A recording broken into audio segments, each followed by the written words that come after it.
इन्होंने उस विज्ञान को खोजा है और चीज को दिया और परख में आई है कोई चीज, तो छोटा हो कि बड़ा हो, वो मंच पे बैठने वाला हो कि नीचे बैठने वाला हो कि कौन हो, जो बात बोल रहा है उसकी बात के ऊपर हमें गौर करना चाहिए। तो वो बाइयाँ कैसे करती हैं, वो बाइयाँ ऐसे भजन करती है और हमको बोलती है देखो हमसे बोलती है मेरा भजन परखो, देखो मेरी सुषुम्ना चल रही। अरे बाप रे, मैंने कहा सुषुम्ना तो बहुत भाई फुसकारी मार रही जोर जोर से, कैसे करती वो?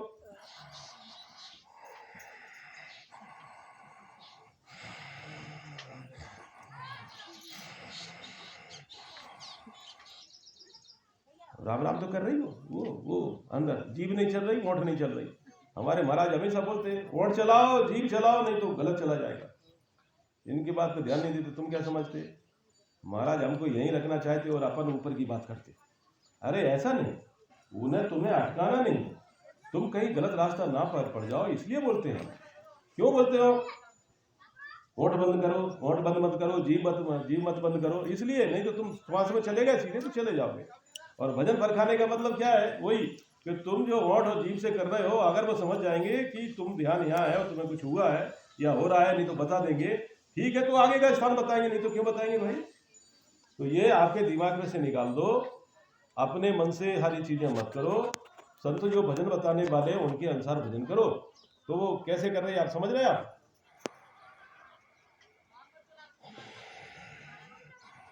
अंदर वाली श्वास जा रही है वो भी ऊपर, बाहर वाली श्वास जा रही है वो भी ऊपर, वो सीधा ऊपर चला गया, वो जीभ चली गई, वो व्यक्ति ऊपर गया।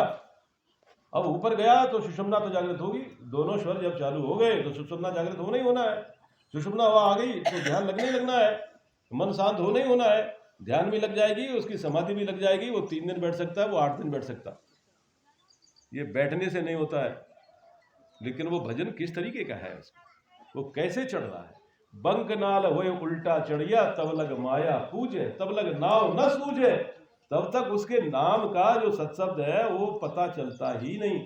इधर सत्शब्द का पता नहीं चलता है, सत्शब्द का पता तो तब चलता है जब वो बंक नाल से पीछे से उलटता है, तो वो चीज है भाई। तो ये बात यदि कहीं होती है, आप लोग करते हो तो इसको बंद करो। कोई दूसरा आपका साथी है और इस तरह से जो कर रहा है तो उसको समझाओ, हे बरोबर नहीं तुम्हाला हम क्या बोलते हैं, अरे त्याला ध्यान होऊन राहिलं बाबा, त्याला आनंद येतो, त्याची समाधी लागते, पण ये कोणता समाधी है, कौन सा ध्यान है, इसमें मोक्ष होगा नहीं। इससे तो अच्छा है तुम विठ्ठल विठ्ठल करते, नहीं तो ओम सु ओम करते, नहीं तो सीताराम सीताराम करते, सो अच्छा था।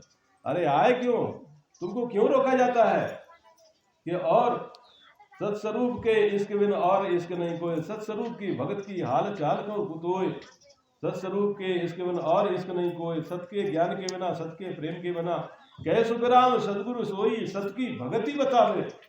जो सत की भक्ति बताने वाले जो है उन संतों की वाणी सुनो आप, नहीं तो भजन ये भी करता, भजन तो भी करता, त्रिपुटी उसको भी लगती, ब्रह्मांड उसको भी लगता, नाद इसको भी हो रहा, अनंत नाद इसको ही हो रहा, फर्क क्या?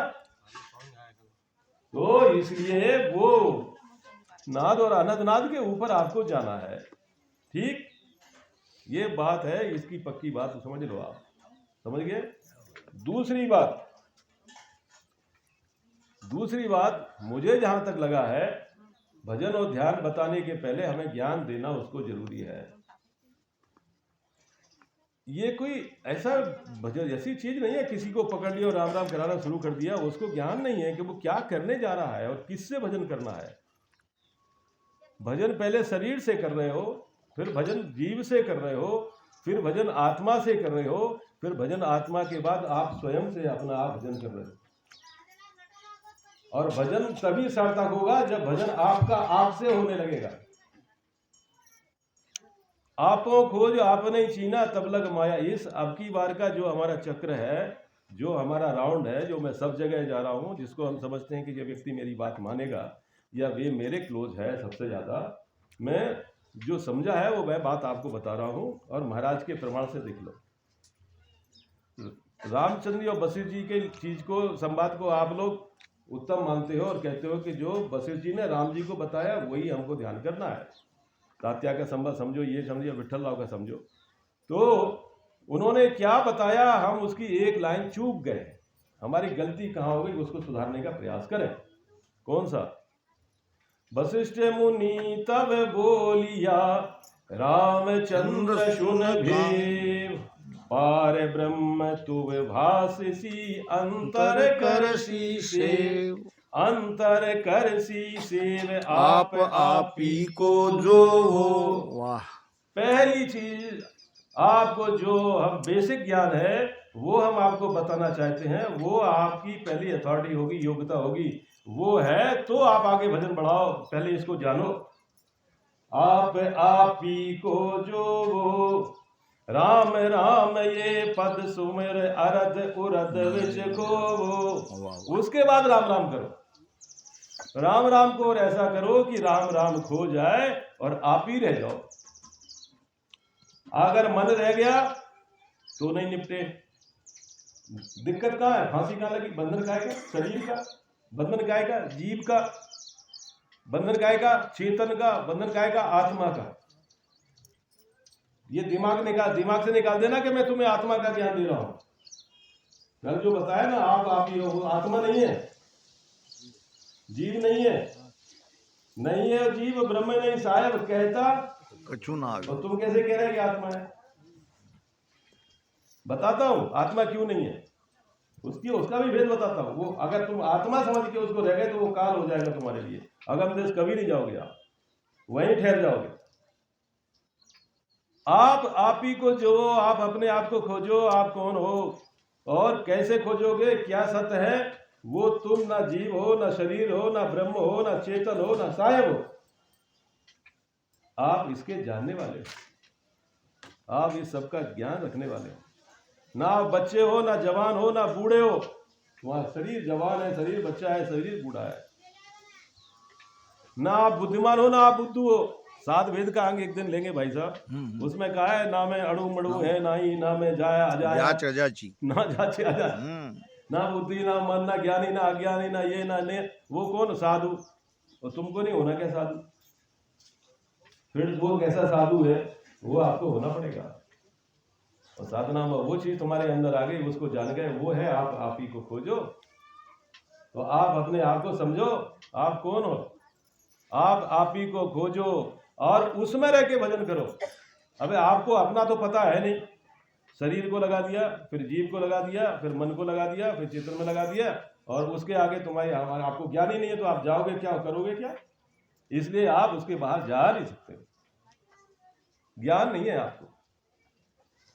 अब आप यदि अपने आप में रह करके, जो आप हैं, शरीर नहीं हो, जीव नहीं हो, मन नहीं है, बुद्धि चेतन नहीं है, ब्रह्म नहीं है, आप सिर्फ आप है, और उस आप में ठहर करके यदि राम राम करोगे भाई, तो आप से जुड़ जाओगे। किससे जुड़ जाओगे? आप से जुड़ जाओगे। ये सत्य है इस घट का, और वो सतगुरु रूप अखंड है, व्याप रहो ब्रह्मांड, नी अंशर निज नाम सोई, मिटत काल को दंड। वो ब्रह्मांड में भी वही सत्य है, जो तुम्हारे अंदर है वही ब्रह्मांड में है। तो वो सदगुरु आपके अंदर है, वो जो घट का सदगुरु है इसके अंदर का, उसमें रह के तुम भजन करोगे, वो तुम्हारे ज्ञान में आ गया, तो ये ब्रह्मांड का जो सदगुरु की सत्ता है उसको कहते हैं ब्रह्म बैराट। तब वो शब्द आएगा, ऐसे ही वो ब्रह्म बैराट से शब्द आता, ब्रह्म बैराट से आता। टेक्निक तो मालूम नहीं उसका बेसिक तो मालूम ही नहीं। तुम शरीर से भजन करके ब्रह्म बैराट से आता है, आएगा क्या? नहीं। शरीर की सत्ता जो है 5 तत्व की, वो सत्ता तुम्हारे अंदर आएगी। जब तुम प्राण पे जाओगे तो प्राण ऊर्जा की सत्ता तुम्हारे अंदर आएगी। जब तुम तुम्हारे मन में जीव भजन में लगा है, जीव जब भजन में लग जाएगा, मन बुद्धि चित्त शांत हो जाएगी, चेतन में रहोगे तो ब्रह्मांड का चेतन तुम्हारे अंदर आएगा, और वो चेतन का शब्द आएगा। यदि आप उसके परे भी कुछ ध्यान में चले जाओगे, समाधि में चले जाओगे, तो वो 10वें द्वार समाधि होई, मुख सांसा सिमरन नहीं कोई। वो भी ऊंची सी ऊंची बात नहीं है वो, लेकिन उसमें वो ब्रह्म तत्व, पार ब्रह्म के परे की जो सत्ता है वो तुम्हारे अंदर ठहर जाओगे। आप सदगुरु पद नहीं पाओगे। जग में जोगी कोई नहीं, सब दो जगधारी। और एक शंख नाल होए उतरा, पंख नाल चढ़ावे, ध्यान धरे करतार को। हैं? ध्यान धरे जाए शून्य में कर्ता को गावे। पद गावे। ये बंकनाल से चढ़ना ही ऊंची बात नहीं है, बंकनाल से भी चढ़ सकते हो, लेकिन बंकनाल से कैसे चढ़ना है, बंकनाल से भी चढ़ने का भेद है। एक है करद शब्द और एक है सत शब्द। करद शब्द से चढ़ जाओगे तुम, लेकिन सत शब्द आया नहीं तुम्हारे अंदर, ये वेद है। इसमें हम करद शब्द को भी एक ही बोलते हैं, सत शब्द को ही एक बोलते, नियंचर को भी एक बोलते, एक नहीं है ये आवश्यकता अनुसार जहां जो शब्द है वही बोलना है, और इसमें बहुत फर्क है, समय मिले तो बताऊंगा। तो ये जो करद शब्द है, जो तुम रगड़ रगड़ के सांसों सांस में दे भजन भजन करके करते करते वो करद शब्द का प्रेम होता है, जो रगड़ से जो पैदा होता है, वो सत शब्द नहीं है भाई। ये शब्द बेहद का है, बेहद का ये सत कहिए, ये बेहद का शब्द है। इसमें प्रेम भी आएगा, उसमें रोग भी, इसमें तड़को भी, इसमें बेरह भी आएगी, इसमें भी आएगी, उसमें भी आएगी। बहुत कॉमन चीज है, बहुत सूक्ष्म चीज है। अगर सूक्ष्म ना होता तो इतना फटकार के कहने वाली सत्ता कहां से आई सुखराम जी महाराज ने? नियंचर खाड़ो सुन होई वो नाव ब्रह्म को कहे न कोई। ये साधु साधु में भजन तो बहुत पहले किया है, सब झूठे हैं क्या? दरिया साहब सुखराम जी, साहपुरा वाले रामचरण जी, केड़ापा वाले पुरुषोत्तम, केड़ापा वाले रामदास जी महाराज, सिंथल वाले हरिराम जी महाराज, जिनकी ये पीठ है, इनकी वाणियां पढ़ो आप। गारंटी से कहता हूं नियंचर नहीं हो। वो राम राम की जो विधि बताते ना, जो शब्द रगड़ रगड़ कर जो करते हैं, वो इखर शब्द है, वो करद शब्द है, वो सत शब्द नहीं। सत शब्द का भेद न्यारा है, सत शब्द का भेद महाराज ने जो दिया है, ये चीजें कहीं मिलती नहीं भाई साहब। तो इस प्रकार से पूरा मार की बात तो वो थी। हाँ, मैं कहने जा रहा था ये कि हमारा आज का इस समय का जो टॉपिक है, जो सब्जेक्ट है,